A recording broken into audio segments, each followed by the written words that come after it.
Thank you. 29 verse 1. So let me open it with our usual prayer. Baruch atah Adonai Eloheinu melech haolam asher kitshanu b'mitzvotav v'tzivanu la'asot divrei Torah. Amen. Amen. Shabbat shalom, everyone, and happy Sukkot. Chag Hello, Sameach. David. Yes, hi David and Wendy and Helene. I'm glad you're back, Helene. Thank you. I don't know. I'm so happy. Stay as long as I can. Thank you. Good. Well, thank you. And Chris, I'm glad to see you back too. And Thank you. And I guess Joanne is signing on, and Michael has either, I think he's looking up something musical. Anyway, just wanted to say that our story about Jacob is going to be a little different than what we have been discussing before. As we move into more recent times from the standpoint of Genesis, we retain a lot more information about our ancestors. And this is true about all cultures, all groups of people. The past becomes fuzzier, so there's maybe a little less, but there's much more in the Jacob story. And even though there's a huge gap between Genesis and Exodus, it tends to just have more information, more, and it may take us a little longer time to get through all of this. If I just want to make mention, and I'm going to quote from the commentary by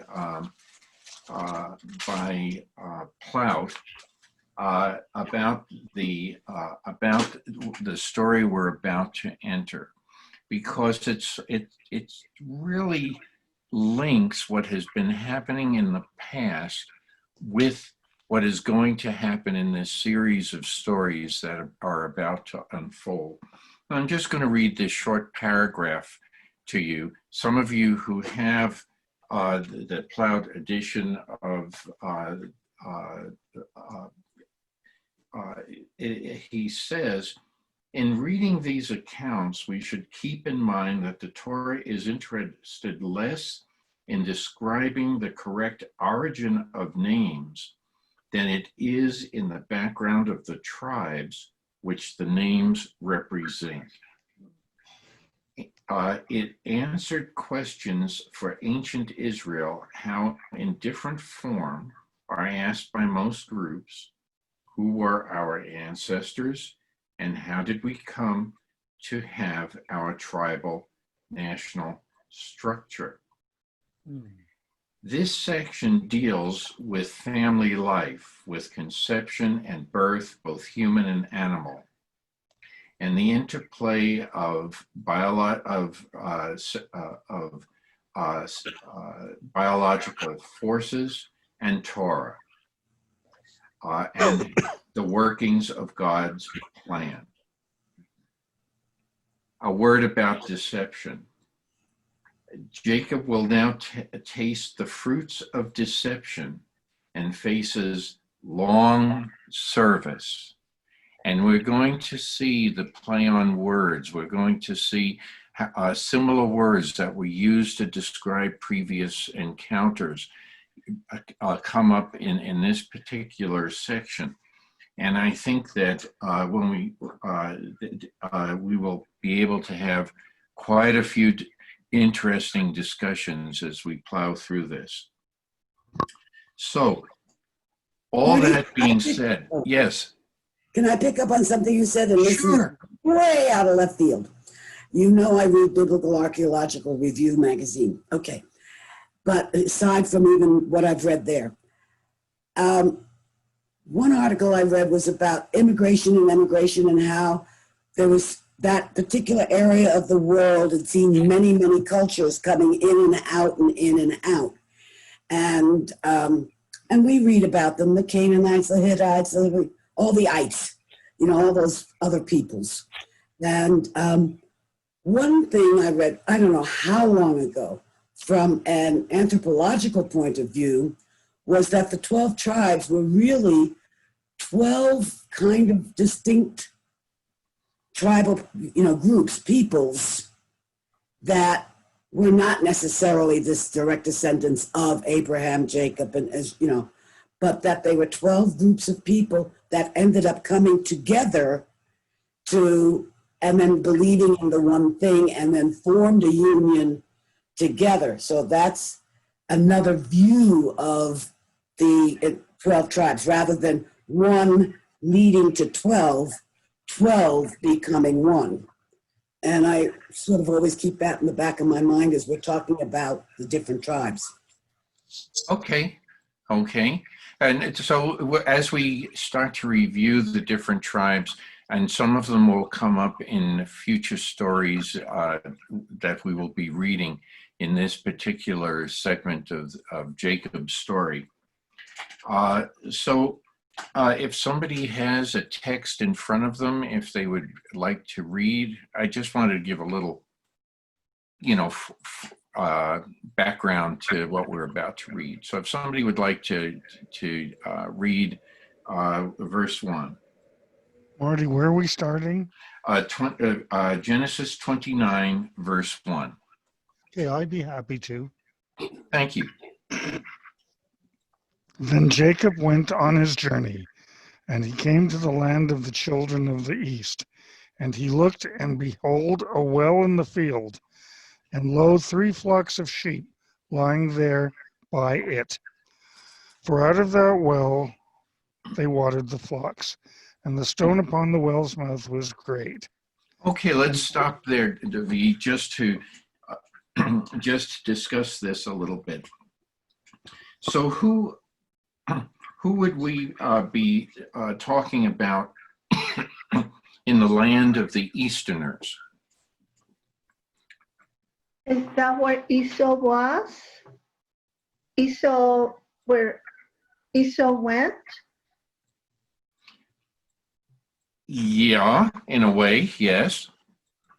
Because the encounter is going to come up as we progress through the story. But what else?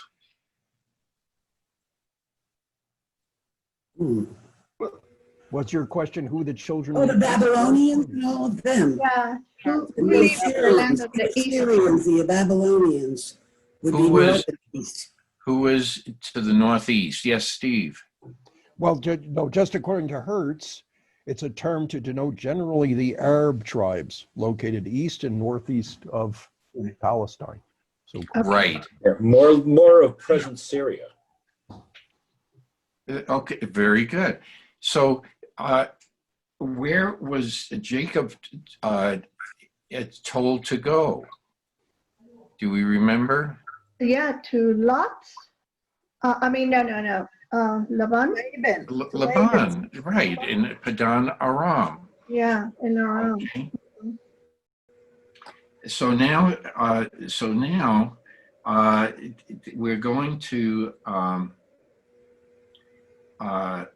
in verse 2, Jacob comes across a well in the open, or in a field, or in the land. What's interesting, so far we've been talking about wells that all of our ancestors dug. Abraham, Isaac, and now Jacob is coming across a well that he didn't dig. Someone else has ouch. I guess there's a bird in the well. Oh, I moved the computer and I didn't realize it was going to squeak. Anyway, a bird in the well is worth, no. Anyway. One in the bush, yes. So Here, a well, we usually think of a well being open, but this one has a stone covering the well. Any comments about that?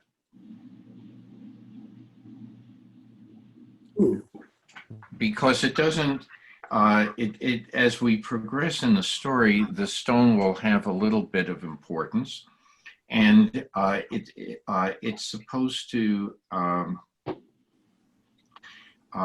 it strikes us as being unusual that a stone is being placed over a well. That means other people can't, whoever placed the stone there, other people can't use it. Mhm. Right. Okay. Okay. Yes, Steve. Did you raise your hand, Steve? Or Yes. Go ahead. I did that. They are it's just was very reminiscent to me. If anybody remembers the movie version of Lawrence of Arabia, Oh, yeah. the Arab tribes were sort of at war with each other. They didn't consider each other members of any sort of common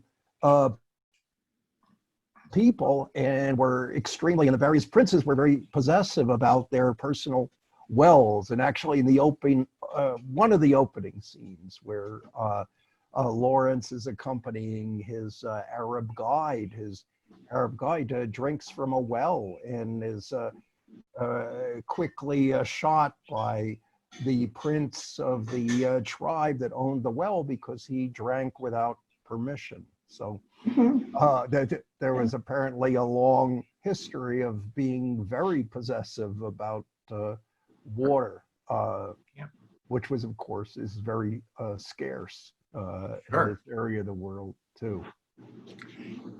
Okay. So that was obviously, heavy stone is designed to keep people out. So, any other comments about that? Or maybe we'll come back to it again. Ruth Ann has her hand up. Oh, I'm sorry. I didn't see. I was checking the book. More than keeping the other people out, to keep the animals out. I mean, if this well was at ground level, and I mean, I don't know how much intelligence sheep have, but most animals know how to go for water. And maybe, the water was a good bit further down than the sheep could reach, and they put the stone over it to keep the sheep from, trying to reach the water. Yeah. Okay. Rabbi? Or to keep little children from falling into the well, or whatever it might be. These are other reasons why. Yeah, but there's a midrash. Just in the last chapter, we encountered, or Jacob encountered his dream, his vision, and it's important that he placed a rock under his head, as the pillow kind of thing. And there's a midrash.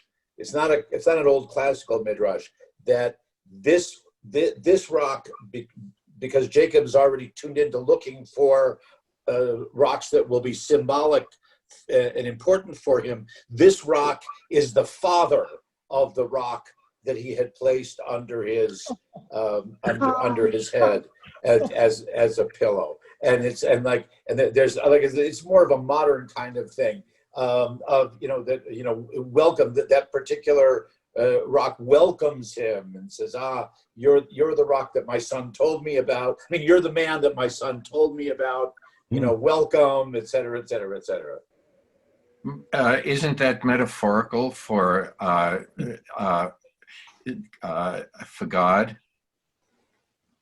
Yeah. Okay. Well, not really, Marty. Here, I mean, in English it makes sense, but not in Hebrew, because in Hebrew the metaphor for God as a rock is the Hebrew word sur, and here it's Evan. So one's a stone and one's a rock. Got it. Thank you. Hey, Ricky, you had your hand up, and then Joanne. Real fast, the stone could also cut down on the evaporation rate. Good point. I'd like to know, I think of a well as, you know, where some wood has been made and you have a rope and you put some kind of a pail down. Would that in any way be there? How do they get the water out? They have to have a bucket of some sort, some kind of an instrument with rope on it to get it out. Okay, Rabbi? It would depend on the size of the well. Okay, if it's a well that could be covered by one stone, even a large stone, as this is being described, yes, they would lower buckets with ropes and and whatever. If it's a larger water source, then the women would actually they had steps going down around the outside and steps coming back the other way. If it was a larger source, and the women would go down and fill their buckets at the bottom of the well and then walk back up. Yeah. I do one of those. That's why we got our wives there. Is that why we get our wives at the well? Is we can Get our wash wives. the wives. Everybody finds their wife at a well. I mean, that's an ongoing theme. Well, we already saw Rebecca at the that's what I'm saying. well. Right.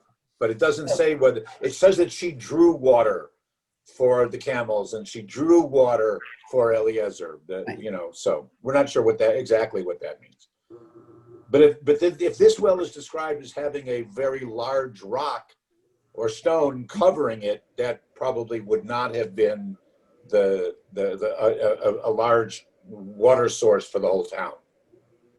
Well, if it's a large rock, it couldn't be so large that somebody couldn't move it when they wanted to get to the well. Or a couple people at a time. Right. Right. Yeah. Okay. Would any other comments about this rock? Okay. If David, would you want to continue reading verse 3? Certainly, I'd be happy to. Verse 3. And thither were all the flocks gathered, and they rolled the stone from the well's mouth, and watered the sheep, and they put the stone back upon the well's mouth in its place. And Jacob said unto them, My brethren, Excuse me, David, before you go read verse 4. Any other comments about the symbolism of the stone going back and covering the well, or any other comments about the well? I should have let David read to this point. Yes, Suzanne. I was wondering if, because this stone was large, if it would make a fair amount of noise in moving it, rolling it off and then rolling it back on. And if it did, if that also wasn't kind of like an alarm, if some other people came by and tried to get water from that well. Interesting point. Okay, Joanne. But it was just a thought. The other thing I'm wondering about, maybe the well was not very high up, so that if people were walking, they could just really have stumbled and maybe fallen in or something. These are all very good thoughts. All very good thoughts. Yeah. And I think because of this, each one of us can imagine the well differently, or because it doesn't go into any of these details, but all are very good ideas about it. Okay, David. Marty? Yes. I'm sorry, I'm curious, go back to verse 1. Most of the English translations I don't want to say don't do justice, but they kind of floss over the fact that the Hebrew is actually a very rare expression. We're used to the expression, Jacob, whoever is, lifts up his eyes and there's something to see. But this says Jacob lifted up his feet. Right.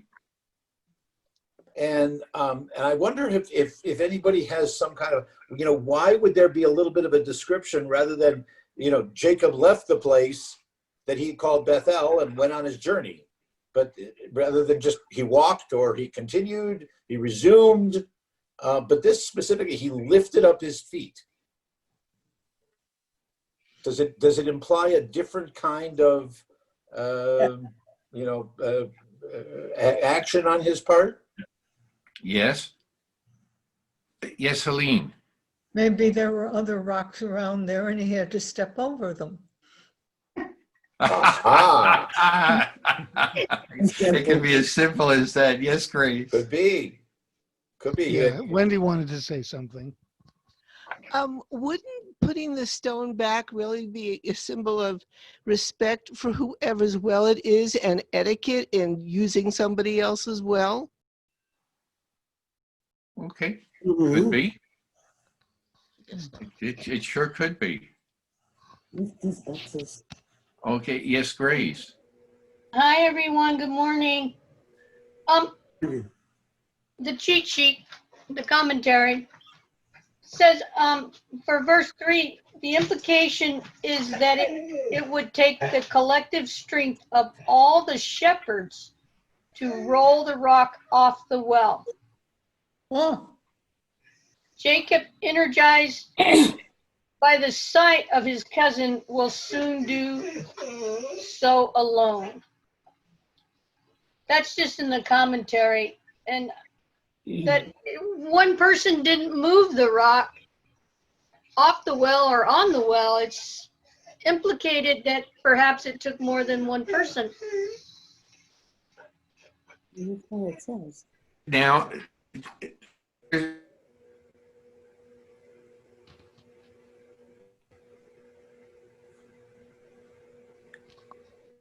Marty seems to be frozen. Yeah, go ahead. Rabbi, you want to go ahead and make your point? I will make my rabbinic comment here. Who was it? It was Grace. Grace just said about using a cheat sheet. Mm-hmm. Yeah. Okay. All right. To all present, understand completely. Jewish tradition is very clear. Anyone who reads Torah without a commentary is worse than an idol worshiper. End quote. So please don't call a commentary, any commentary, a cheat sheet. Okay. Good point. Good point. Oh, Rabbi. I was teasing you. It's okay. Okay. But I want. Could I ask where that quote comes from? That's an interesting quote. We could look it up, but and anyone who studies Torah without a commentary is worse than an idol worshiper. wow. I have to say, I know that Grace has the same Bible I have, the Jewish Study Bible. In the back is about 300 pages of commentary, and I had to read all 300 pages, put my little sticky thingy tabbies on them before I went back into Genesis 1. So I'm of the school of commentary. And I read the commentary. This particular... Well, most of us are doing this when we're reading the commentaries and like that. So that's good. But this lifting of feet, I have a commentary here that is also in the Sforno edition of a commentary on Torah. But are there any other comments based on what the question the rabbi raised? I'm reading from, let's see, this is Alter's commentary on this particular part. Please. Rashi suggests that the Jacob's elation after the Bethel epiphany imparted a buoyancy to the movement of his feet. Interesting. Very, very good comment. Very good comment. Steve, you had your hand up? Yeah. I just, just my experience based on my minimal experience with Hebrew poetic sort of expressions, my guess is that it's sort of a dramatization or an emphasis, that it wasn't just going for a walk, but it was taking decisive and important steps in a particular direction. And Okay. lifting up your feet, walking decisively, almost like a march. Right. I was going to say, according to Sforno, that there are different interpretations, one being that the going was now easier, but also that Jacob was directing his feet. And he went, after this experience, he went with resolve and confidence. So he was forcing him, and another interpretation was that the experience he had with the dream and the rock, and being told that it was a place of God, that Jacob had to force himself to leave the site of the theophany. So you have several different interpretations here, but I think that it tells us something about the person. What does Abraham do? Oh, I'm sorry, Suzanne, you had your hand up. Yeah, I just have a question. What verse is where it says Jacob moves his feet or lifts his feet? It's verse 1.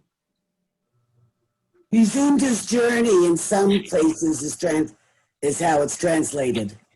Yeah, mine says he went on his journey. Yeah. Right, but with lifted feet. Oh, okay, there's nothing, I don't have feet in my version. Okay. The Hebrew does. Okay. I mean, The Hebrew just doesn't. It doesn't say, and he walked on. Okay. Okay. Yes, Helene. Well, I'm thinking about it, but it seems to me that he was very happy at the end. Was he pleased, very pleased? So lifting his feet could have been that he was literally marching away with pleasure. Or pleasure and or confidence. Amen. Yeah, the same thing. Very happy lifting your feet when you march. So that might be. Michael, but I like your first comment, Helene, that he was watching out so he didn't trip over any of the other stones. I like that. Michael, did you have your hand up, or was that just a scratching? No. Oh, okay. Anyway, what story does this remind you of that we read 4 or 5 months ago? What does Abraham do when he encounters the message from God? God tells him, "Lech lecha." Okay, go. Get up and go. Well, maybe this is another form of get up and go. I don't know, Rabbi. Well, again, the Hebrew's different, so we can just interpret it whichever way he wants. The more classical ones that as Gail mentioned and whatever whatever it is that he walked on with a more brisk step. He felt more secure in his destination kind of thing. He had just received blessing and promise from God. Right. That says something about the person too. What happens when you have a theophany? What happens to you as a person? Steve, you were going to say something, I think. Are you? Oh, you're muted. Oh, okay. No, you didn't. Okay. Doesn't that give you an uplift when you have something special like that? So the type of walking at that point is of an uplifted person. And so I think that the comments that we've made are very, very good in understanding that. Any other comments about what we have read? Okay. Yes, Joanne. From all I've read, and my understanding is if you've had a theophany, then the sky is bluer, the trees are greener. It's like nature and you are more one. Good point. That's a very good point. Yeah. Yes, you're more aware of your surroundings, everything, it becomes more vivid. Yes. Very, very good point. And I like the association with nature. Any other comments? Yes, Grace. Okay.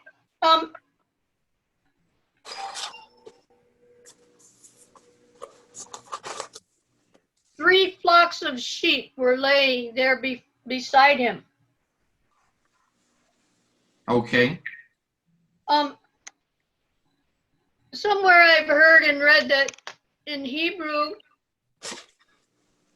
the alphabet, each word amounts to 9, a prime number. So 3 is a prime number, correct? Yes. So am I picking up on things that I should? Because I'm here to learn more than anything else. So I was wondering what the significance of the 3 flocks of sheep that lay around him. I have not seen anything with regard to that. Maybe somebody else who has something. Not that I can think of offhand. While you're talking, I'll try to do a little bit of research. Okay, thank you. So Grace, that's a good question, especially when we have to go back to books. Well, I think Ricky might have some comment on the 3 flocks of sheep were lying there beside it, for the flocks were watered from that well. And that's in the Jewish Study Bible. That both. Where are you reading that? In the commentary or in the? No, it's in the. What verse? All the flocks of the souls will then this. Okay. We're lying. The only comment that I could find quickly was the 3 flocks, which meant that there were three shepherds who were there, and that all 3 would be needed to move the stone away. So that's the only one I could find very quickly. Okay, thank you. Thank you. Any other questions? Okay. So what, David, would you like to continue reading verse 4? Certainly, verse 4. And Jacob said unto them, My brethren, whence are ye? And they said, Of Haran are we. And he said unto them, Excuse me, I'd like to stop at this point. The greeting, okay, that Jacob states. How would you greet strangers? If you're in an RV park, the first thing you ask is, where are you from? And that's what they do. Okay, but more than that, how do you introduce? How do you greet people? How do you do? I've never understood that sentence, but okay. How do you do? But what is he? In my interpretation, he says, "My friends." Where are you from? Okay, where are you from? Yeah. David, it was brethren. Okay. It's actually brother Achai is my brothers. Yeah. My brothers. Okay. So what is he doing with this type of greeting? Welcoming. Yes.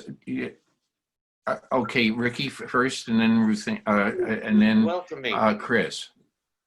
Yeah, identifying himself as part of the family, recognizing that we are brothers and that we're family. Yeah, the mishpachah kind of thing. Okay. And Ricky, you had your hand up. Kind of going to be on the same line that if you say my brother, I mean, it's even used now, colloquially. Hey, bro, you know, whatever, that you're acknowledging a connection between the two of you, even, you know, stranger I haven't met yet, you know, type of concept. Right. A brother I haven't. Okay, very good. In the synagogue that talk about the brother of another mother, because we got two sets of Feldmans, you know, so that relationship is always there, all present, and always throughout, and which is why I put it on the memorial, is that we welcome the stranger, the ger. So that's an important concept through all of Judaism, which actually goes back to my 12 different tribes, that everybody acknowledges that there might be strangers, but that they're welcome and that they're brothers, all in one fell swoop. Okay, we haven't gotten to all the tribes yet, but yes, yes. Gail, you had your hand up. I was just thinking about the expression, oh, you're a MOT. Member of tribe. Well, when we use that, instead of saying, hi, I'm so-and-so, who are you? Or things like that, this is let's put it this way, it's a friendlier greeting. If you call someone, you know, my brother or my friend or whatever, the implication of you are the stranger among that group, and when you introduce yourself as that, there's a little click that goes on in the mind of the other person who you've said that. Oh, this is a nice guy. I know. Yes, Helene. Perhaps, well, it's a welcome. Welcome, I think it means, hi, I want to be part of you. I want That too. That too. Hmm? And so it's a good way to introduce yourself rather than just saying hi, because they don't know you from Adam. Otherwise, yes, Chris. Well, everyone's position is always changing. Sorry. It also could be too that he wanted to sound friendly because he really didn't know where he was. When he arrived there, he was hoping that it was the place where he needed to be, but there was no like a BPS in there that tells you, you know, you're right, you make a last left and you're home. You have arrived. So I think maybe he was just trying to come up warmly to these people in case, because the immediate question was, where are you from? And so that was like, okay, I think I hit the right place now, sort of. Okay. So, then they turn around and say, oh, you know, we're from Haran. So now Jacob knows that he's reached his goal. Right. And so, David, do you want to continue reading verse 5? Marty? Oh, yes. I'm sorry. I'm just going to, because we can continue it through on a little bit of a different level, you know, by rearranging in the Hebrew where the punctuation, where the periods, the commas, question marks, etc. So it also could be Jacob said to them, you know, rather than a question, it could be Jacob said to them, you know, you are my brother. We are all brothers. We came, you know, you came from the same place that I did. Okay, Okay. interesting. All right. You know, in other words, the question is he asking or is he telling them that they're already kin? Good point. Good point. So there's several different ideas, but I think, Right, and because as we continue on, once we get down like to verse 6, there are different ways of understanding. Is he asking a question? Is he making a declarative sentence, et cetera, et cetera? good, very good points. Okay, shall I go on now? Please. Okay, verse 5. And he said unto them, Know ye Laban the son of Nahor? And they said, We know him. And he said unto them, Is it well with him? And they said, It is well. And behold, Rachel his daughter cometh with the sheep. And he said, Okay. Let's stop at this point. Any comments to be made here, or questions to be asked, or anything like that?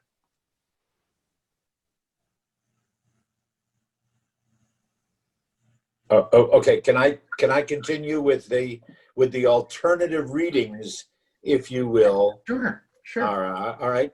Because it occurs to me that most of our translations have Jacob asking questions, right? Yeah. But the Hebrew specifically doesn't say Jacob asked. The Hebrew specifically says Jacob said. Vayomer lahem, Vayomer. Okay, doesn't say that Vayishal or Vivakesh. He doesn't that he asked or he requested from them. So maybe there's an entirely different reading. So he said to them, not did he didn't ask them. He says, Lavan, the son of Nahor. They answered, yes, we know him, but that also could be euphemistically for we're related to him. We're in the same clan, the same tribe. And then he continued with this phrase, Hashalom lo, which is, would be like, is everything well with him? Is he well, so to speak? And they answered, Shalom, yes it is. But you might also read it, and one of the commentaries or one of the midrash carries this through, that Jacob is actually saying, is he at peace? Is he at peace with his neighbors? Is he at peace is there peace within his family? Not just is he okay, or is he still alive? Is this a peaceful place? Is it a peaceful time for me to be coming here? The shepherds answer Shalom, things are at peace. But then the Midrash goes on and links it together and says, but listen, buddy, if all you want to do is have this idle chit chat, here comes Rachel. The women like to do that chit chat. We have work to do. We have to get to the well. We have to water, and the Midrash takes it off in an entirely different way, because again, the original Hebrew doesn't have the punctuation or the diacritical marks by which we can really figure out what's happening. I take it from the fact that the verb is that they were talking and Jacob was not asking. So just to throw that out. Okay. That means we have a reputation. We women have a reputation, right, Rabbi? Well, at least Rachel did. Joanne, you had your hand up. Sorry. Usually, if you've been walking and there is water, you're going to ask for a drink. And this has nothing that he's asked for a drink or anything, and that surprises me.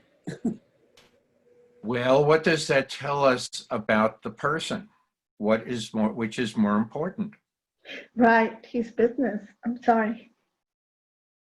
Well, he's running away, but he also must carry a nice pack on his back.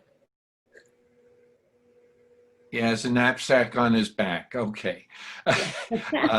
Anyway,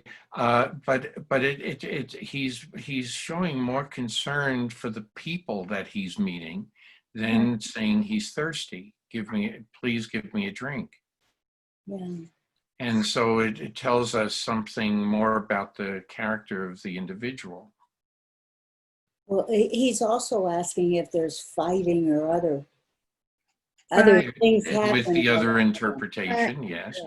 Yeah. Chris, you had your hand up again? Oh, no, that was saying that was the point. You know, he wanted to know, is the land at peace with the people surrender them? Are they war against them or something that he needed to be heads up on what? Is this a nice neighborhood?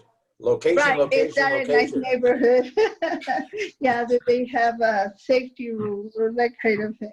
But so I think that's important, that it was important to him to ask, are we at peace or are we at war?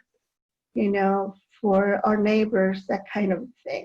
So I like that about Jacob. He was really focused on what he needed to do. Okay. Yeah, and he's concerned about the health of Laban. Sure. And they then say, "Oh yeah, here comes Rachel with the flock." Are there other people? Are there other people where the well and animals and water come into play? Oh, almost all wells are a gathering spot. Either at the entrance of the town or the exit of the town or in the middle of the town.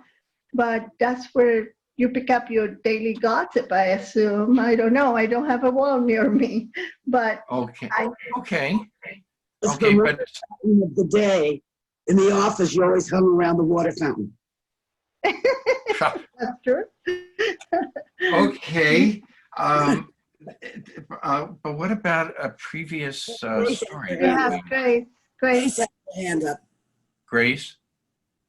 Well, somebody who had their hand up? I was looking down for a second, but who had their hand up? Yes.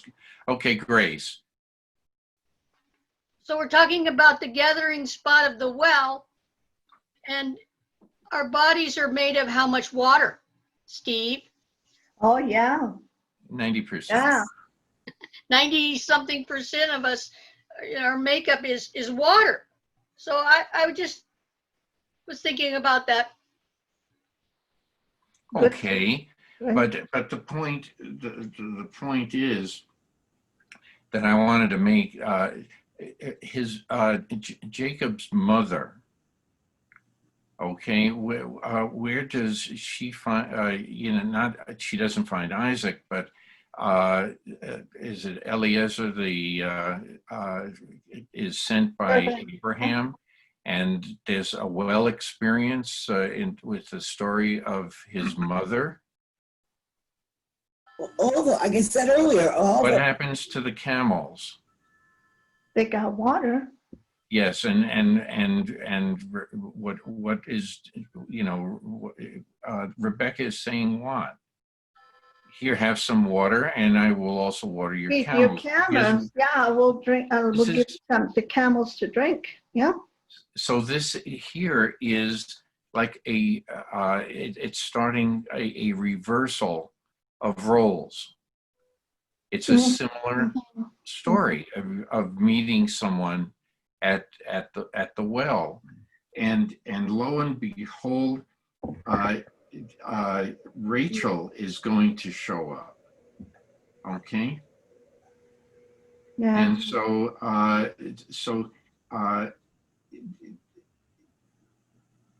let's see what happens. So David, where did you leave off? At 7? 7. And he said, Lo, it is yet high day, neither is it time that the cattle shall be gathered together. Water ye the sheep, and go and feed them. And they said, But we cannot, until all the flocks be gathered together. And they rolled a stone from the well's mouth. Then, only then, do we water the sheep. While he was yet Yeah, speaking with okay, any comments at this point? Okay, Michael? Listening to all of this, I don't have a book here, but it occurred to me that this is all spiritual. Water is very spiritual, the way I see it. And all of this has to do with spirituality. Good point. Ricky? Interesting, yeah. Ricky, you have, you know something about Kabbalah. Yeah, okay. And what is the flow of water? What is the flow of water symbolic of? Well, I think what we're referring to is what I think of as the lightning bolt as it goes down through this flow. Okay. I don't know if that's what you're referring Yeah, to. divine flow. Yeah. Divine flow of, and so water is, and a fountain of water is alluded to sometimes as a source of nourishment, just as it, and it can be used as a metaphor for spiritual nourishment. A well can be thought of in the same way. Yeah. Okay. Yes, Joanne. Jacob is a rich person, but he is now running away. But those having sheep, etc., and been the person giving orders, he's quite surprised that these 3 people with their flocks are there when it's not time for that. And I think almost he's thinking of them as being lazy.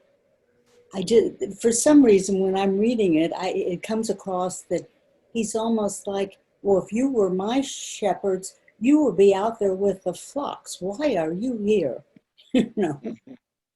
Marty? That kind of makes sense. I was looking down and, okay, Rabbi and then Steve. Yeah, that makes sense. And then he also wants them out of the way so he can be macho and he can impress Rachel, by showing that he can immediately come in and take charge, and B, then he's going to show that he can move that rock, then not need their help. Ooh. Okay. Interesting. Except Marty? Yes, Steve. Yeah. The opportunity to show off arises because the shepherds inform him that that's not the way we do things around here.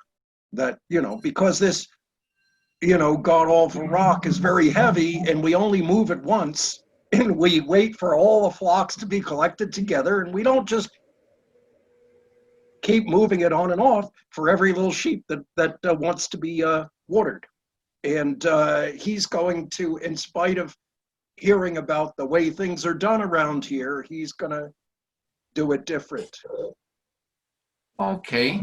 We sort of get that impression when we jump ahead, but that's true. I'm going to ask for someone else to read a little bit, of picking up with verse 9. Okay, I can read. Go ahead, Steve. Okay. While he was yet speaking with them, Rachel came with her father's sheep, for she tended them. And it came to pass, when Jacob saw Rachel, the daughter of Laban, his mother's brother, in the sheep of Laban, his mother's brother, then Jacob went near and rolled the stone from the well's mouth and watered the flock of Laban, his mother's brother. Okay, let's stop at this point. And so this sort of backs up what you were discussing, Steve. Any other comments about this? Well, Laban obviously didn't have a lot of sheep if Rachel could handle them all by herself. Good. That's an interesting point. Or she was extremely talented. Yeah. I don't know. Some credit, Rabbi. But that's good. Yes, Suzanne. And then Chris. Okay, previous to all this, you know, we were kind of under the impression that Jacob was a bit of a mama's boy, perhaps. Kind of hung around the house, didn't seem like he did much physical work. And I find it rather incredulous that he was able to move this stone that previously took 3 men to move, and he did it by himself. A miracle? Okay. Not, Did it's you not a want problem to? when you're the hero of the story. Exactly, That's Rabbi. right. Before remind me, I wanted to comment about that, but yes, Chris. I think that's right, Rabbi. You want to be the hero, you show strength. But I also wanted to make a note. I dealt with sheep, and they just follow. So I don't care how many they are. One moves that way, and they all go. So I think it's easy to be a shepherd for that reason. You know, sheep are easy to lead. So that was, I guess, an easy job for Rachel. Okay. Okay. Yes, yes, Grace. Okay, so I'm going to throw this wrench in the works here. What about dogs that help herd the sheep? I know we don't have any mention at this time, but I live in a country where we have more cows, horses, and sheep than we have people. So most households have 3 dogs, most or more, and they're working dogs. I mean, they're all herding dogs, and if they're not naturally herding dogs, they learn the technique. So I don't know. I'm just thinking out loud, kind of, sort of. What if Rachel had, her own little flock that she was responsible for, and she was a very gifted, talented woman. She was, spiritually with her herd, in a sense. That was all I was thinking about. I agree with that. Okay. Yeah, just a Good footnote, points. Marty. Yes, Steve, and then the rabbi, and then Gail. Yeah. Just a quick footnote to what Grace was mentioning. Apparently, I'm no expert on dogs, but apparently there is a breed of Canaanite dog. That's what it's called, the Canaanite dog. I don't know how far back these Canaanite dogs go, and they may be not that helpful. They what I know about the Canaanite dog is they sort of hang out at the outskirts of a Bedouin camp and just kind of ask for scraps, and they may be more like companion animals than anything else. But apparently I'm not making the Canaanite dog up, because Rabbi Norman was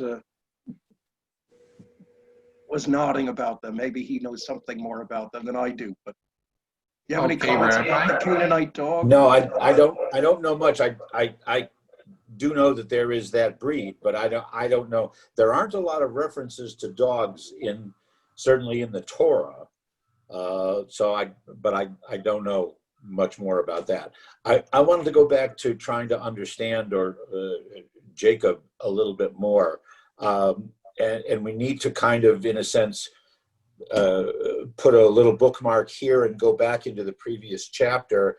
After the Epiphany, after Jacob, realizes that God has blessed him, and that famous phrase, "God is in this place and I did not know it." The rabbis sometimes turn that around and say that because God is in this place, I now know myself better.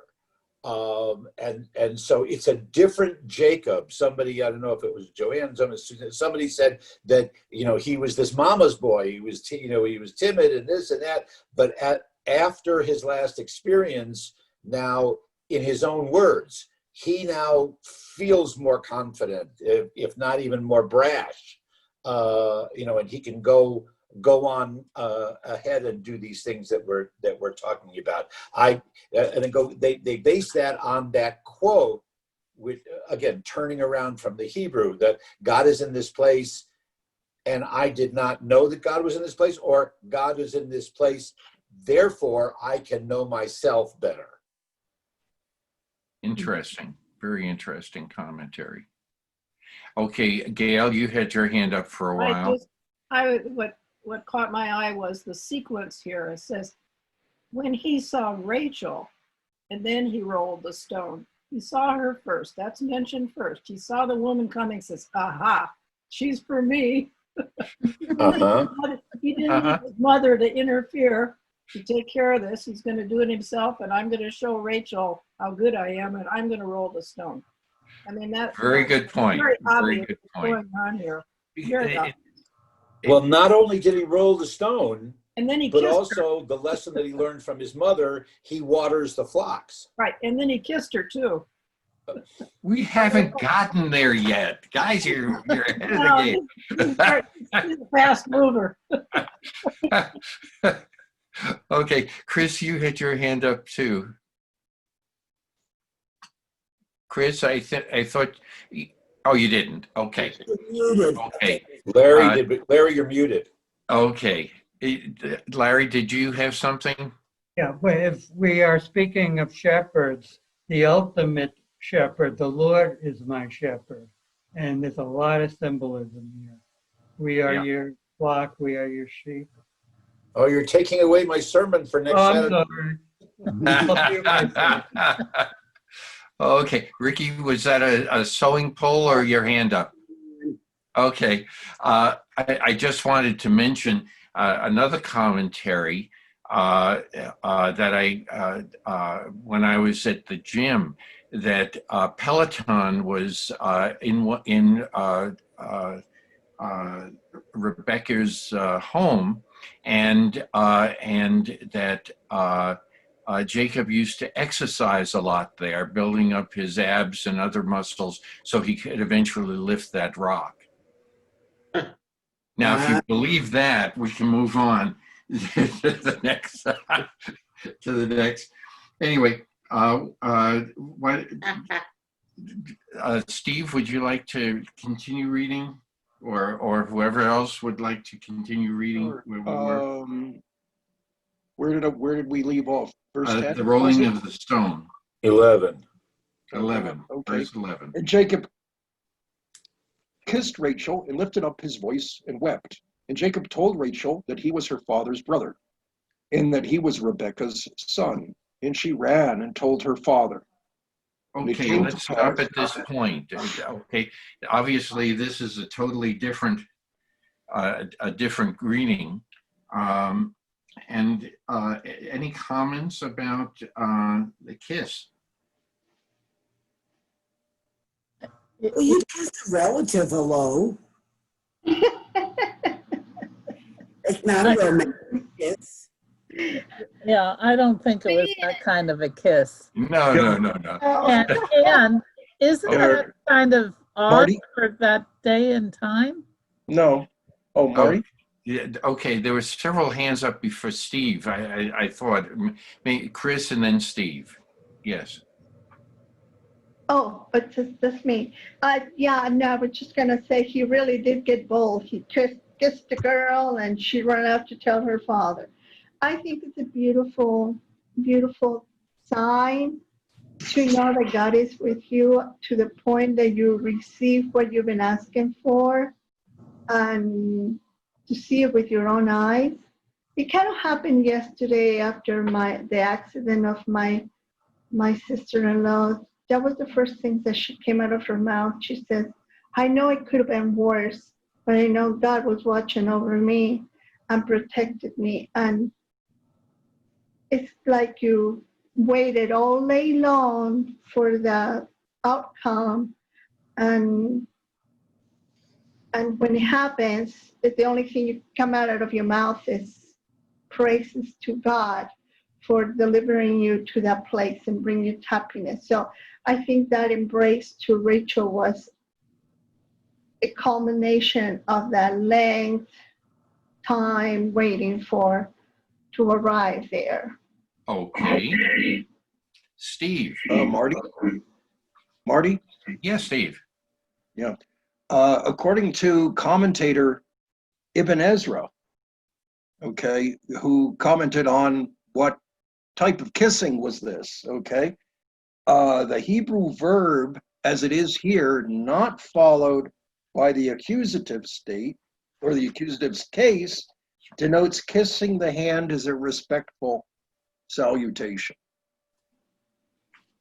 That's right. Any other customs that involve kissing that we know of that is not, you know, that is common in greeting? Well, What do they do in the European, Middle East to this day? well, Europeans kiss each other on the cheek. Right. Cheek, right? Latinos do that all the time. Yeah. That's right. So it's a form of greeting, but it has other connotations. What does that have? And we're not going to go into the biology, but the other aspects of kissing.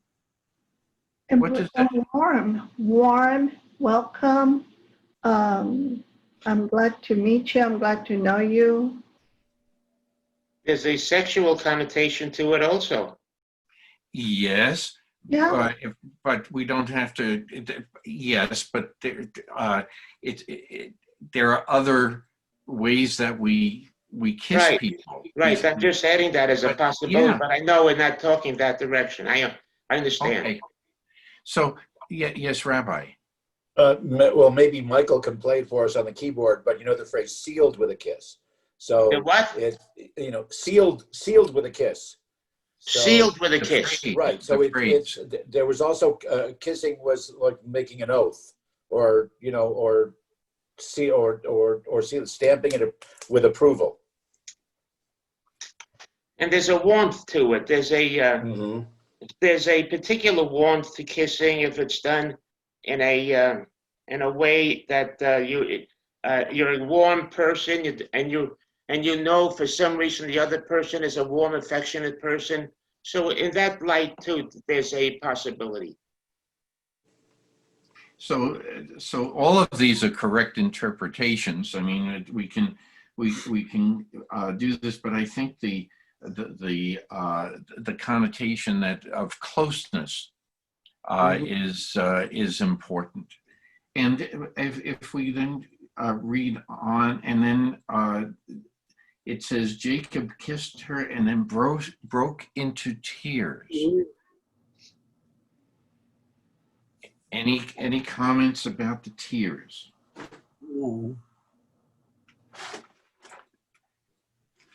Again, I think, Marty, you may be the translation that you're referring to in and of itself is a commentary, because I was going to say that's true. The Hebrew is that Jacob kissed Rachel, lifted out raised up his voice, and wept. Right. But yes, David. Yeah, I think in this particular, this is an important sentence because I think it further divines the kiss that this was, I do not think that it was just a traditional kiss on the hand, because Jacob lifted up his voice and he wept, he was crying. So this was an emotional kiss, something very, very special, and something that goes on there. We're right where we say there are a lot of different types of statements of affection regarding kissing. But in this case, I think it's designed to show closeness, friendship, and maybe something a lot more. And relief that my mom sent me to go here. I've arrived. I've gotten here. All my good fortune. Yeah. Very good. Very good. So this is a pivotal point, if you will, and let's read on. If we just read on. Larry has his hand up. Oh, I'm sorry. Every time I turn away, there's a head. Okay. We understand kissing and we discussed weeping or crying. What is the symbolism or meaning of lifting up the voice? You know, that connects the kissing and the weeping. It's between them. That's the question I want to throw out. Okay. First, I'll open it up to the group. Steve? Yeah, I think it's raising his voice emotionally, which would go with the crying afterwards. He raised his voice with emotion and broke out crying from sheer emotion. Okay. Chris has her hand up.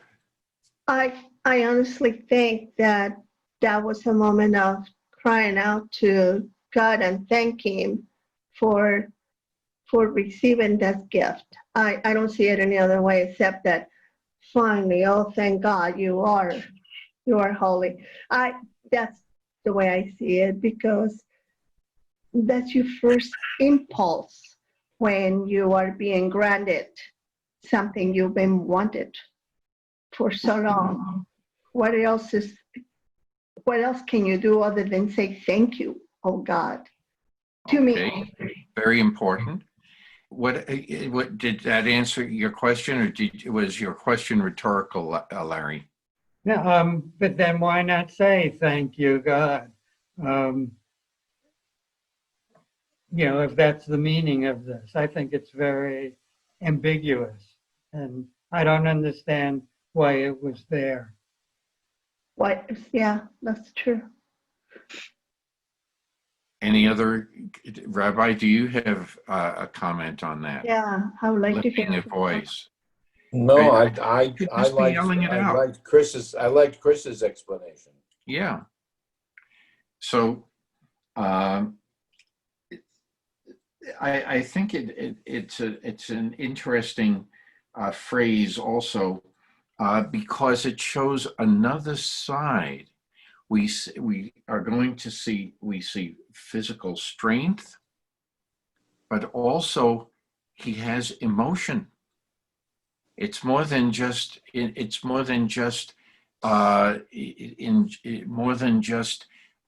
being one-sided.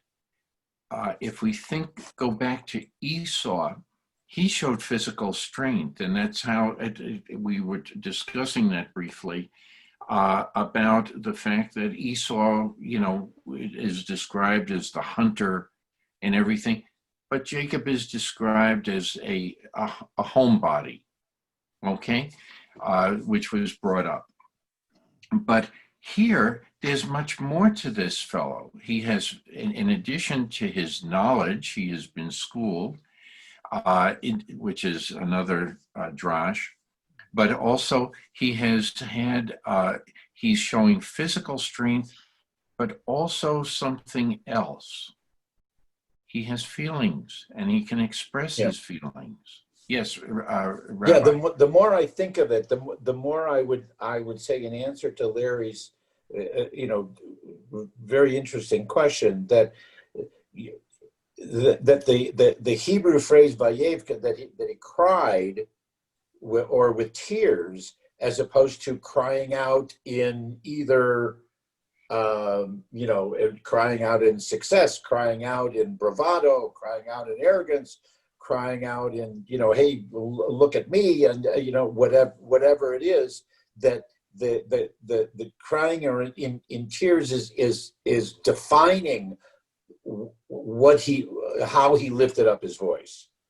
He could have lifted up his voice and said lots of things, but he lifted up his voice and cried, is the way that I would understand it. Okay, sometimes to underscore that, I would say we also can cry out of gratitude. Mm-hmm. Sure. Happiness. That's right. And so, but it's showing another side to his personality, that it's not just a guy who is changed, but he's maybe changing for the better. And Marty? Yes. In your introduction, almost an hour and a half ago, you said that there's a lot of play on words in this particular parsha. So I would just note that it is the same verb here, that he lifted his voice, as well as he lifted his feet. Ah, so it's like thank you or praise.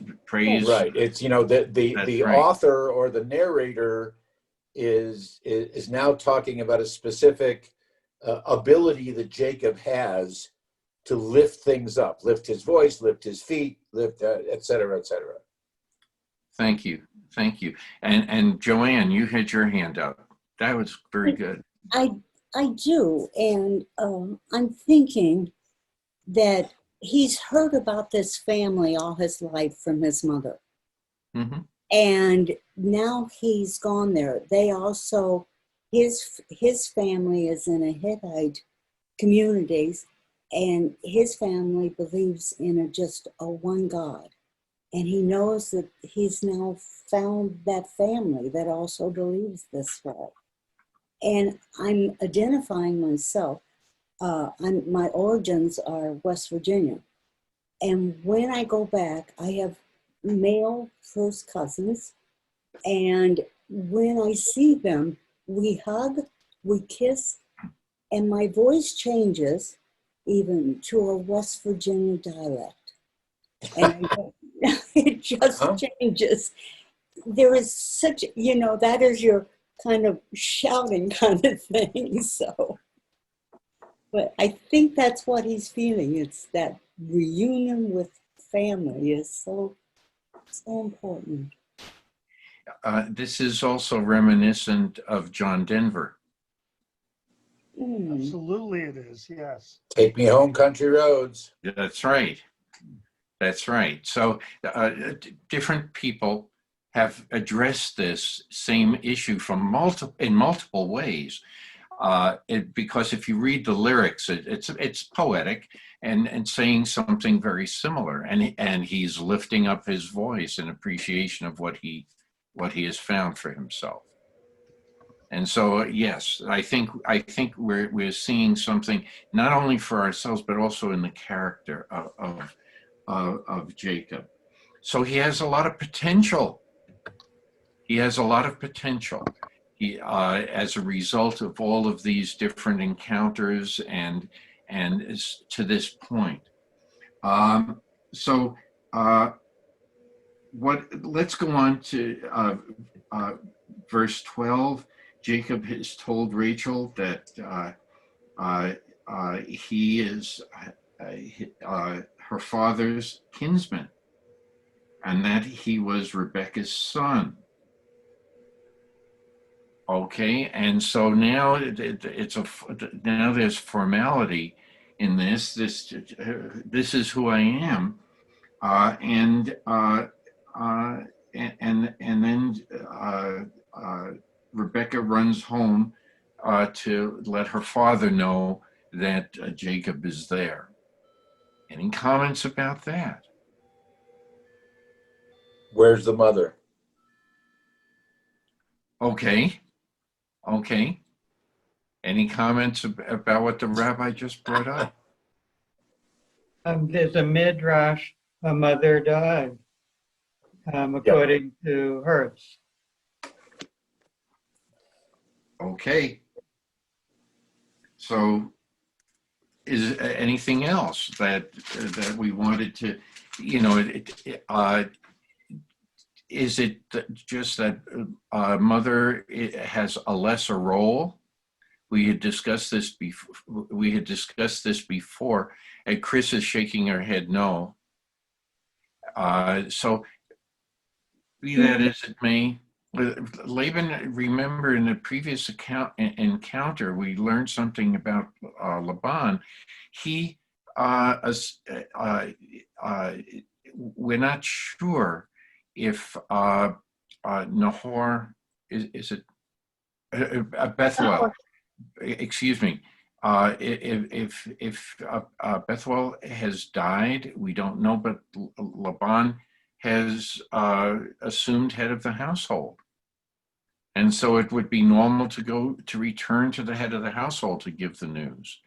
But I'm not sure, so I don't know about, it's midrash, trying to fill in a missing blank in the story. So anyway, why don't we go on and see what happens? If somebody has another version of the writing, maybe Gail or Ricky, to read from.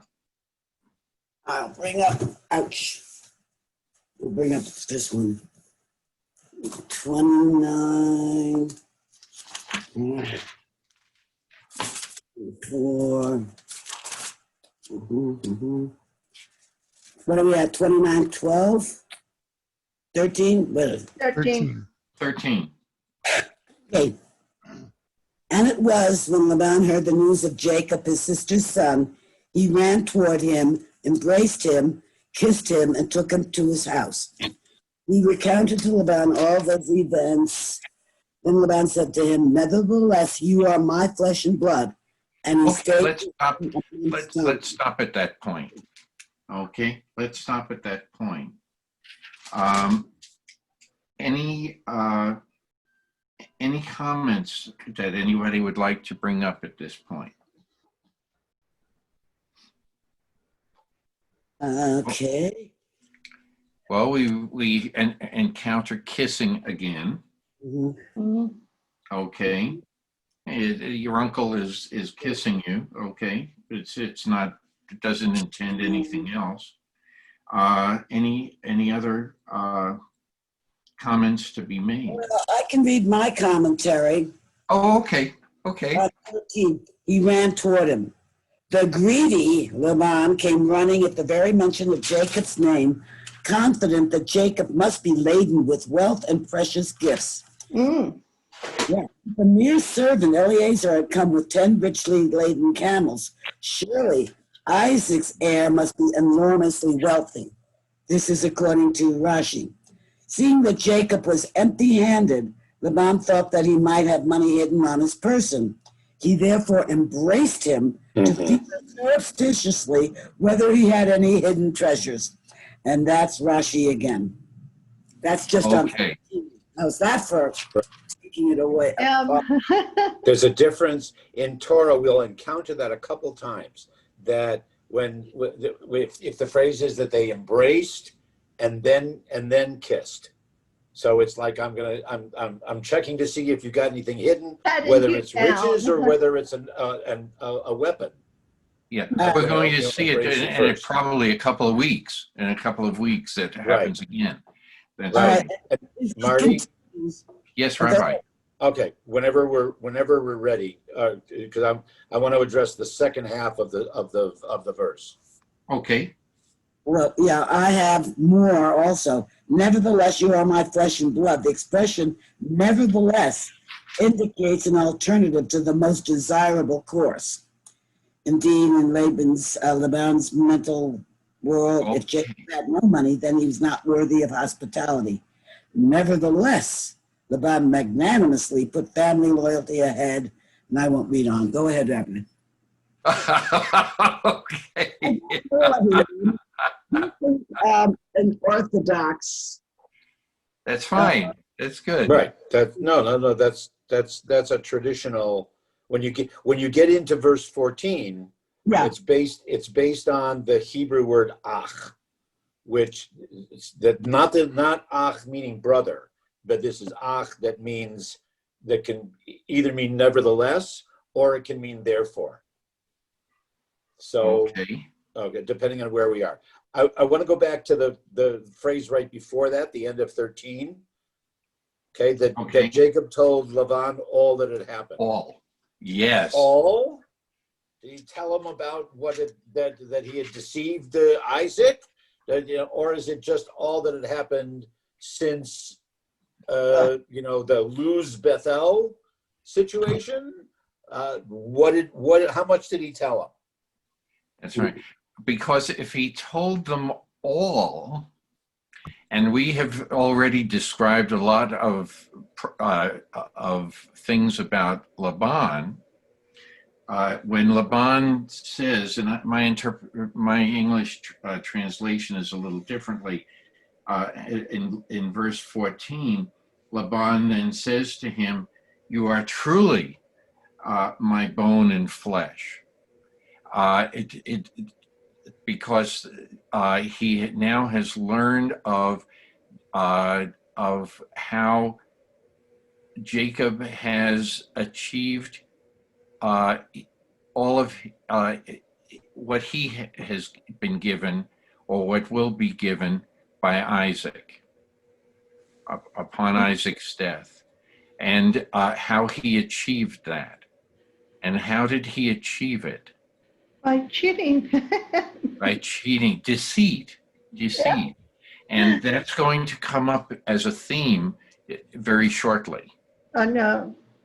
And the rest of this whole issue of Jacob's time that he spends with Laban is, you remember we did a little preface to our discussion. This is sort of like going to become a story about deceit. Mm-hmm. Okay, and yes, Rabbi. Which is another way of interpreting Laban's statement. You're my flesh and blood, meaning you and I have a lot in common. That's right. That's right. But so so we still have Jacob still has a lot of growing up to do. Okay, if you will. So anyway, any other comments about this? Okay, let's read on in the story. If somebody would like to start off with the other half of verse 14. Ricky, I interrupted 13. you because 13. Yeah, no. The half of 13. Oh, no, you're right. Sorry. Okay, we stopped at we didn't finish verse 14. Okay. The last part of that is I'll start with 14, just so it flows. Then okay. Laban, nevertheless, you are my flesh and blood. And he stayed with him a month's time. Then Laban said to Jacob, just because you are my relative, should you serve me for nothing? Tell me, what is your wager? Okay, let's stop at this point. Ricky, you were going to make a comment. No, I was just going to read on that. Let's see, what does it say about 15 in this one? Oh, it doesn't. Oh, God. Just because you are my relative, should you serve me for nothing? I mean, tell me, what are your wages? It's just, I just don't like that at all. But we know where it goes and why it goes there, so leave it up to somebody else to comment on. Okay. Before I read something, if somebody would like to, else would like to make some comments. Let's see. All right, let's read on. Well, I will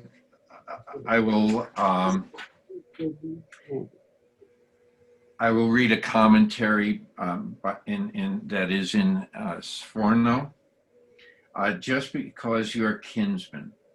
According to this traditional rendering, Laban pretends to be concerned for Jacob's welfare. He is either telling him that henceforth he must earn his keep, or he is trying to retain his services, having observed him to be a skilled and faithful shepherd. There is another possibility, though. The initial word in Hebrew, haki, is usually interrogative. It's an interrogative, and the sentence could be rendered, "Are you my kinsman that you should serve me for nothing?" A member of the household does not receive payment for his services. The question would thus be a repudiation by Laban of the formal recognition of the ties of kinship. And therefore, henceforth, Jacob would have the status of a hireling rather than being a kinsman. Any comments? What is this telling us about Laban? Okay, David, I saw your hand and Ruth Ann. Yeah. I don't know who had their hand up first. David, you can go first.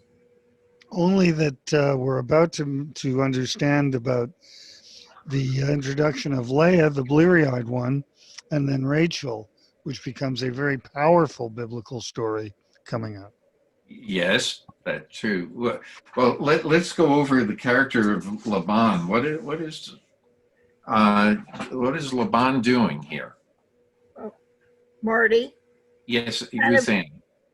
Building on what Joanne was talking about with West Virginia, it almost seems like Laban has a company store type of thing. You know, it's like, okay, you know, Jacob, you're going to work here, and you're living here, and right now for this first month you've been living here for free, and that ain't going to happen.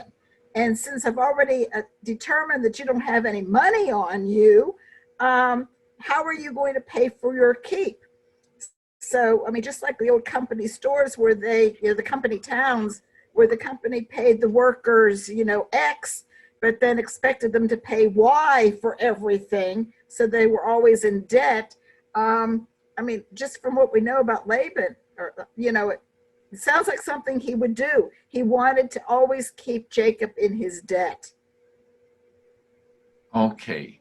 It's not so much what I can do for you, but what you can do for me. Right. Any other comments? Wendy, I saw you grinning when I said that. Any comments? You're muted, Wendy. Wendy's going to come and use my microphone. Oh, okay. Just okay. need to wait a couple of seconds, and here is Wendy. Yeah, if I don't use David's if I don't use his microphone, everything just you can hear all the reverberations.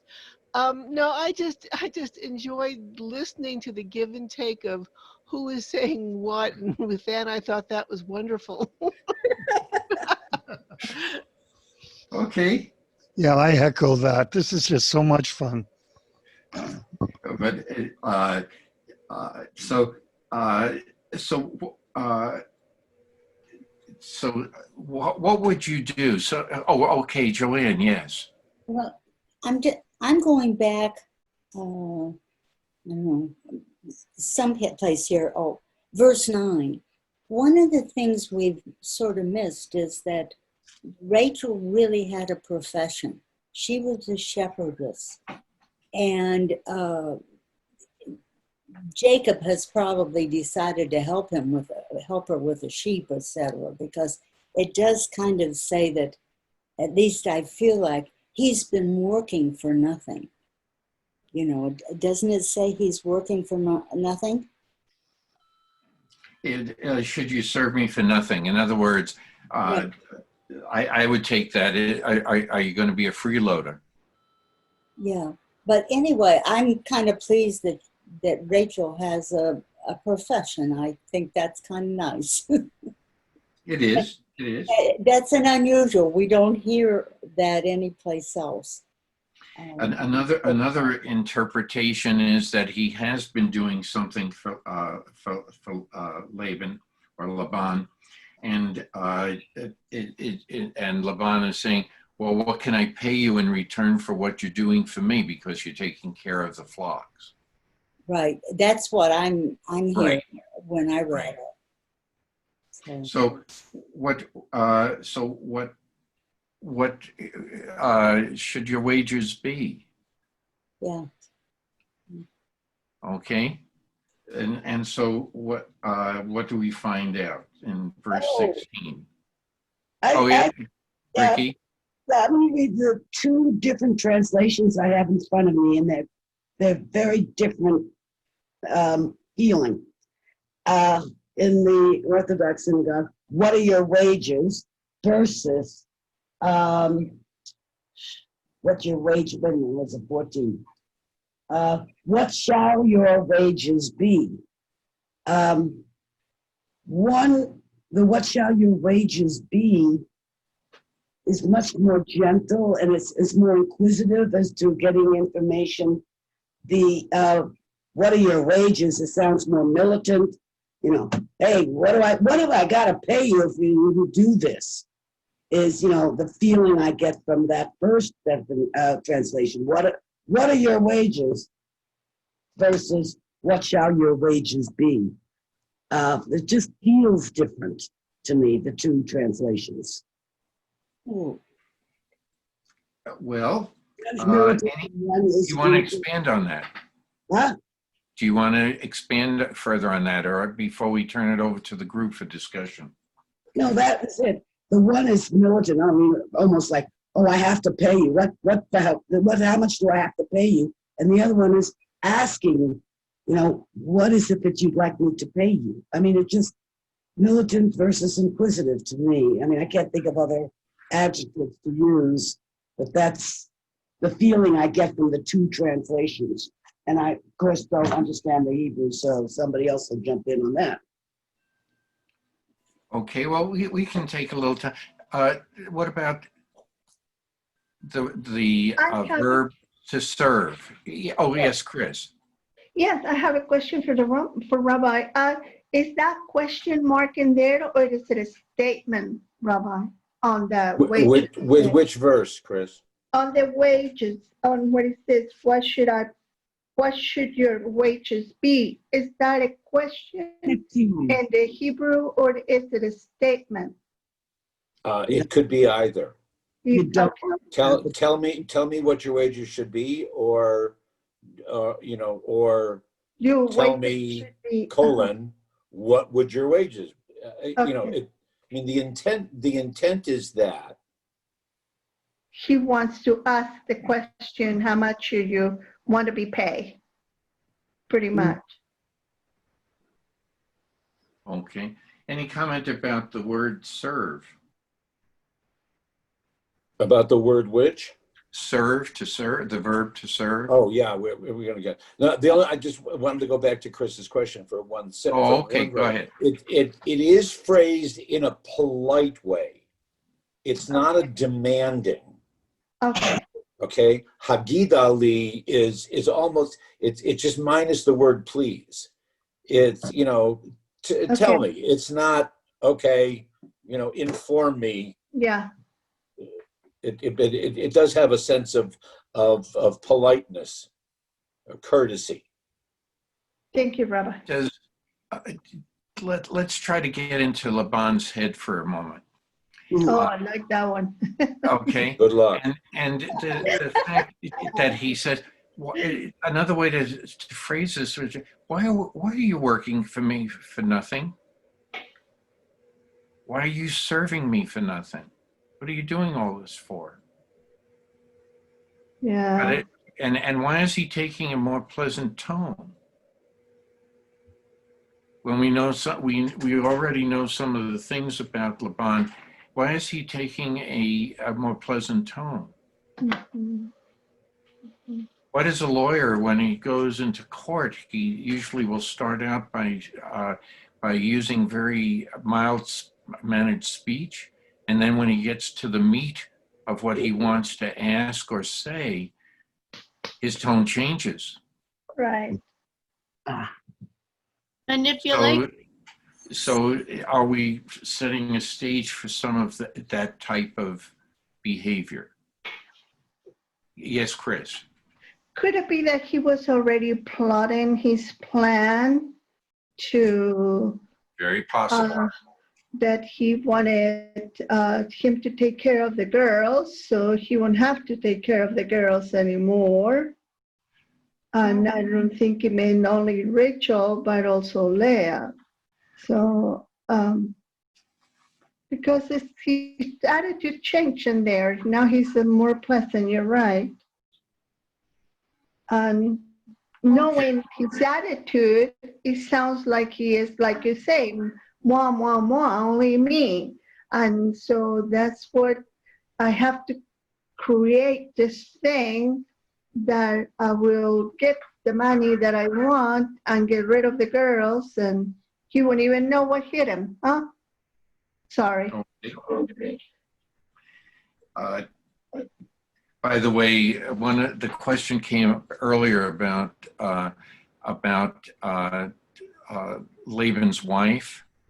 You know, that it was mentioned she died, and maybe she was silent in all this, and had no role in anything. There is one other possibility, that she didn't care for how she was being treated and left Laban. Oh, I like that. So, you know, once we know the full character. But anyway, who else had there? Oh, Gail, yes. I have a question for the rabbi. If we could we assume that Laban knew that Jacob had cheated to get his status as, quote, firstborn? Because if we can assume that as of this point, because Jacob told him all that had happened. Right. Okay. So if that's the case, and I'm not excusing behavior here, but if he's aware that Jacob is a cheater, maybe it's almost appropriate that he's going to try and cheat the cheater. Hey, as a kid, when we were growing up, didn't we sometimes use the phrase, it takes one to know one? To know one, that's it. Sure. So yes, it's very possible. Yes, Chris. I think the statement Rabbi made earlier, where it says now they have Jacob and Laban together. Now they both are deceivers. So I think that's so true.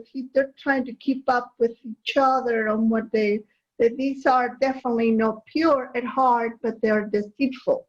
Whatever they are planning is deceitful. So. Okay. It sounds very reasonable. So let's see what the story shifts now to give some background that you need to know about Laban. Because he's going to do something, and so there's background about the girls. Okay. So in verse 16, if somebody wants to read. Maybe somebody who hasn't had a chance to read so far. I can read it. Thank you, Chris. 16 says, now Laban had 2 daughters. The name of the either was Leah, and the name of the younger was Rachel. Leah's eyes were delicate, but Rachel was beautiful of form and appearance. Okay. Before we go on from there, any comments about this? I want an explanation of Leah's eyes, please.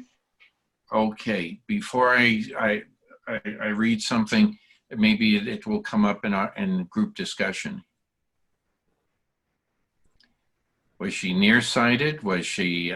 Did she have cataracts? Or does the phrase mean something else? Yes, Steve. Yeah, it's a very ambiguous phrase, because what it means literally in Hebrew is soft eyes, soft eyes. And the Targum, which is often that is the Aramaic translation of the Hebrew Torah, which often, like translations often are, was a little bit of an interpretation too, was a little bit of a commentary. They translated it as beautiful. I say they were. Which is that she had beautiful eyes, which is a little bit confusing, because the way we always understood it in Hebrew school was, Jacob was more partial to Rachel, and he was the one that she was the one he really wanted, because she was beautiful, and that's what actually it says in the remainder of the verse. So it is an unclear phrase. It's often it's also been understood to mean weak-eyed, maybe. Yeah. It could some sort of, because soft actually means weak, but weak possibly could be beautiful. I think it just means weak, and there probably was sort of an eye pathology, which would make more sense. She had some sort of issue with her eye. And the other sister was good looking. There was Okay. an episode of MASH, I should say, that actually dealt with that, where the Father Mulcahy actually discusses both Rachel and Leah, and that's where he called Leah the bleary-eyed one. Ah, okay. Yes, Rabbi. The I forget exactly where the reference came from, but I do remember one being that the weak eyes or soft eyes, as Steve was saying, it was implying more sensitivity or more of a demure kind of manner. There is a midrash that because again, the rabbis will try to say, well, why, what happened so that she has weak eyes or whatever it is. And there's a midrash that says that she got her weak eyes from crying so much because she had been told that she was going to be promised to marry Esau, and that Rachel would be marrying Jacob. That's how the families were going to get together. And because of given Esau's reputation, so she cried a lot about that. That's why her eyes were so teary or so weak. But Leah also has. Oh yes, Suzanne. Could she have been cross-eyed? Maybe. I mean, I'm nearsighted, but I'm very nearsighted. Sure, she could have had a strabismus, sure. But I don't think I look any different than anyone else. All right. And so that made me wonder if she was cross-eyed. Or maybe she had a thyroid problem, which affected her. We don't know. We could add in a lot of things. Yes, Grace. Okay, I was just noticing the similarities. So the age difference between the older sister and the younger sister, and that Jacob has taken the birthright. The similarity of the two sides of the fence is all I was bringing up. Interesting. Very interesting. Yes, David. Yeah, here's Wendy. I have this is a totally different thought, which is probably wrong, but can it just be possible that Leah was really not that bad looking? It's just that Rachel was so beautiful that she overshadowed her, and that he was just attracted to Rachel instead of Leah. And even though Leah was not bad looking, there were just not enough men around. Good point. Yeah, maybe. Good point. Yes, Rabbi. I just want to point out one other thing that maybe it tells us something, maybe it doesn't. In the classical dividing out the Torah portion into the 7 aliyot, where it's between verse 17 and 18 where there's a definite stop, and the one who has blessed. Actually, we've had the Kohen and the Levi, so this is after the end of the second aliyah, and then there's a stop.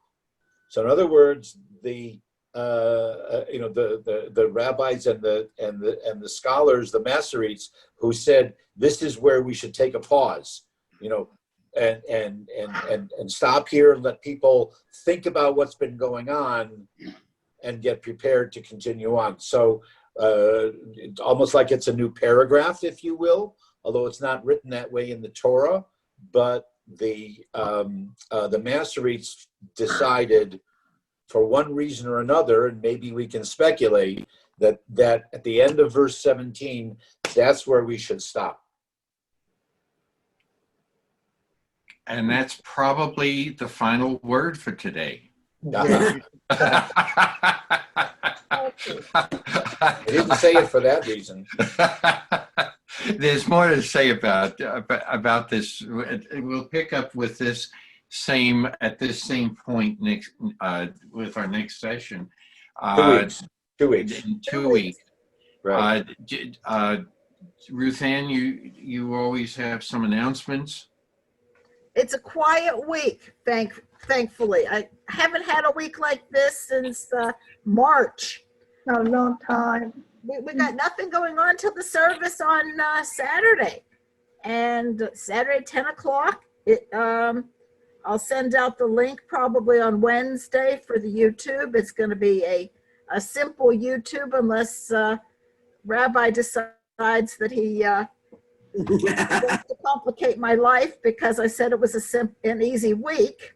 But no, I'll give you the easy week. That's all Oh, right. that's sweet. Except for It's done. But otherwise, and Steve has his thing tomorrow, and then we have a week from tomorrow we have our Simplest Torah get together at 10. And I'm running it, correct? Okay. Yes, Ruth Ann. because I'm doing mahjong tomorrow, Yeah, and I want you to know I've played mahjong 3 times, and so far between the 3 I think I've won a little over $1. I think I'm They're on a roll. Okay. It's very good. Michael has been Michael. asking, and then David. And then Ricky. I've been debating, Marty, if I want to mention something. It's very, very difficult for me because I'm familiar with the group. And believe me, I'm not a political person. I do not get involved in politics, not one bit. However, there's something that says there's an exception to the rule. Sometimes in life, there is an exception to the rule. And so I've been torn about this. I've been, if I missed anything, I apologize. At the beginning, I think the first one in with Ruth Ann, and she'll verify that. She was there, then I came in, because I wanted to get in quick to see if anybody would say anything. And nobody said anything. And I'm only going to say this from a human point of view. I'm not a scholar. I'm not a scholar in the Torah. I listen to you. I know it's a mitzvah to study the Torah. You even said a prayer. You even said a prayer in the beginning of this Torah, And I say this only from a human point of view. Nobody had mentioned, like they mentioned, and God bless her, Ruth Bader Ginsburg, which was the right thing to do. But nobody talked about a person who's living, and a very important person, regardless of regardless of support and non-support. That's not the important thing. As Jews and Christians, we wish people well. We don't hate it. As a Jew, I know that we're not taught to hate. We're not taught that. Okay. Even though other people, and then this individual received prayers from the other side already. Okay. Michael. Why couldn't let me talk? I didn't mention anything. Because what you're saying is not proper. It's not correct. Everybody. President Trump. I'm talking about this group. Ruth Ann, I'm talking about this group. I'm talking about this group, and I'm not going to mention anything more. Just I'm very disappointed. That's it. Okay. We did not. I was going to mention. Today, period. Okay. I was going to make. Everybody was included last night. If you attended our service, if you watched the service, you will have seen that everybody that we knew of up until the time of our service was included on the Mishaberach list. That's where it was appropriate. If we were going to do Mishaberachs today, they would have been included as well. I can guarantee you that. We have nothing but, as people, we're not talking about politics, but but we as a group, as a people, do not want anybody to be ill. Right. And it does not matter whether they're the president of the United States or the garbage collector. Everybody has their place in our society, and we want nobody to be ill, period. May I take it to some mundane topics so we can get off Hey, that? excuse me. No, Ricky. No, okay. Ricky, because David has had his hand up for now for all of this discussion. Okay.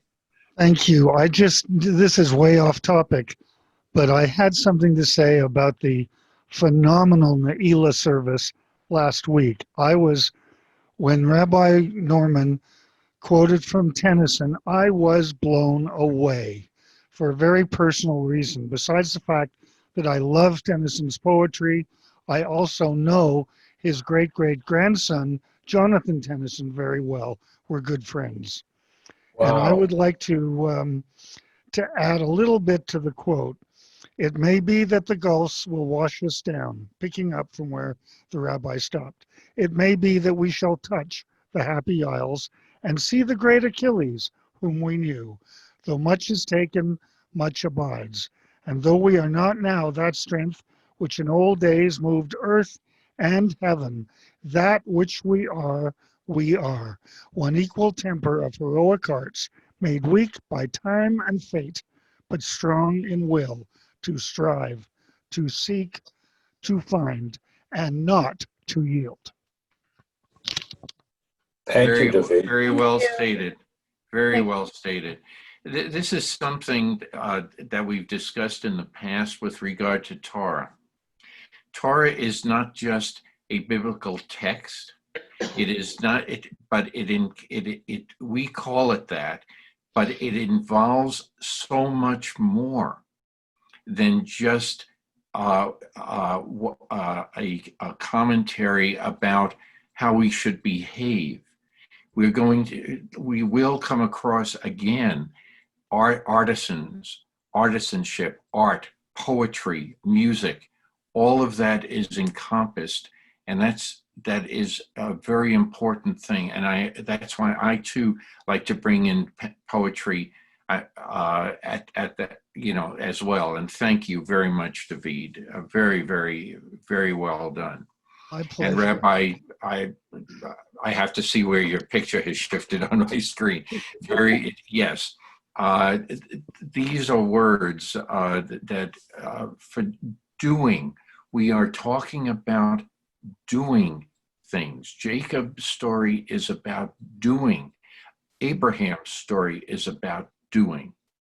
And a very, very important concept in Judaism. So yes, this is a very well put, very well. Any other, Ricky, you had your hand up before. Just Monday, get it back to mundaneness. I mentioned shop with script earlier, and I get notices of when there's bonus rebates. Anybody who has Safeway card that plans to reload, normally we get 4%. I would have waited till next week to announce it, but starting next week for a week, the synagogue will get 5%. So I always try to time my reloads and maybe even over reload when I know. I mean, like Home Depot and Lowe's are normally 4%, but every now and then 7%. And that's significant. So things like that. But if anybody is thinking of starting up with Shop with Script that has not, after October 15th, you cannot get physical cards through the synagogue, only reloads and e-cards. So think about it, connect with Joyce or connect with me about how to help the synagogue make some extra money without it costing you guys anything. Okay. I just wanted to thank, I just wanted to thank everyone for a very, very good discussion. And I had planned on just saying that as a community, our thoughts and prayers are with the president, that he gets over this illness so he can get back to doing what is important for our country. And that's all I was going to say. Amen. But it's important for any leader. Okay, it said the same. The British were saying the same thing with Boris Yeltsin and other people. Whether you agree or disagree with philosophy or politics or anything, it's a human being, as Michael was saying, but it's an important person, and in our society, and that's why I wanted to close with those few words, that because it is important for us. So thank you. You're Shabbat welcome. Gail, shalom. did you want to say something? Yeah. Oh, okay. So everybody, Shabbat Shalom.